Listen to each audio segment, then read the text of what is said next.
খাদেম ঝাড়ু দিল কিনা, মসজিদের ফ্লোর মুছলো কিনা, মুয়াজ্জিন হুজুর মসজিদ ঝাড়ু দিল কিনা, মসজিদে বালু আছে কিনা, সবাই যে চেক করে। দায়িত্ব কি শুধু খাদেমের আর মুয়াজ্জিনের কাঁধের উপরে নাকি আমাদের কাঁধেও মসজিদ পরিচ্ছন্ন রাখার দায়িত্ব আছে? রাডাই দুইজন নবীকে আল্লাহ বললেন, সাইয়েদনা ইব্রাহিম যাকে উপাধি দিয়েছেন আল্লাহ খালিল, আমার মসজিদ পরিষ্কার করো, বাপ বেটা মিলে ঝাড়ু দাও। সাইয়েদনা ইসমাইল ইব্রাহিম মসজিদ ঝাড়ু দিতে পারলে আপনি কোন লাট সাহেব হয়েছেন? কি হয়ে গিয়েছেন আপনি? মনে জ্বালা, যন্ত্রণা, ঘরে মারামারি, শান্তি নাই, মসজিদে চলে যান, মসজিদ মুছে দেন, একটু ঝাড়ু দিয়ে দেন, আপনার ঘরের সব অশান্তিরে শান্তি বানায় দিবে কে? মনের জ্বালা যন্ত্রণা দূর করে দিবে কে? এই জন্য হৃদয়ে যদি কষ্ট থাকে, জ্বালা যন্ত্রণা থাকে, অসুখ থাকে, অশান্তি থাকে, মসজিদে যান, মসজিদটা ঝাড়ু দেন, এতিমের মাথায় হাত বুলায় দেন, হৃদয়টারে প্রশান্ত করে দিবে কে? তাহলে এই কাজগুলো করার মাধ্যমে আমরা মসজিদ আবাদ করব। রাজি আছেন? হাদিস দ্বারা কি বোঝা যায় জানেননি? যে লোকটা মসজিদ ঝাড়ু দিত, তারে নবী মনে মনে খুব মায়া করত, খুব মহব্বত করত। আয়েশা খুঁজতেছে কোথায়।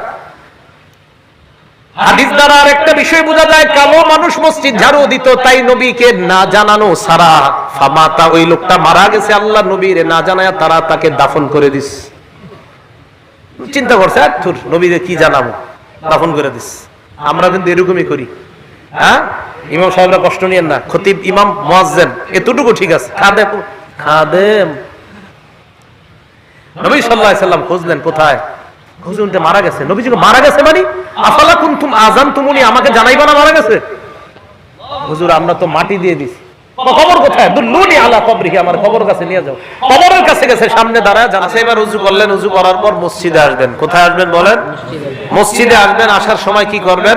মুসলিম শরীফের 713 নাম্বার হাদিস, ক্বালা রাসূলুল্লাহ সাল্লাল্লাহু আলাইহি ওয়াসাল্লাম, আল্লাহ নবী বলেন, ইদা দাখালা আহাদুকুমুল মাসজিদা, তোমাদের কেউ যখন মসজিদে প্রবেশ করবা, ফালইউসাল্লিম আলান নবী সাল্লাল্লাহু আলাইহি ওয়াসাল্লাম, নবীর উপর দুরূদ পড়বা, এরপর পড়বা আল্লাহুম্মা ফতাহলি আবওয়াবা রাহমাতিক।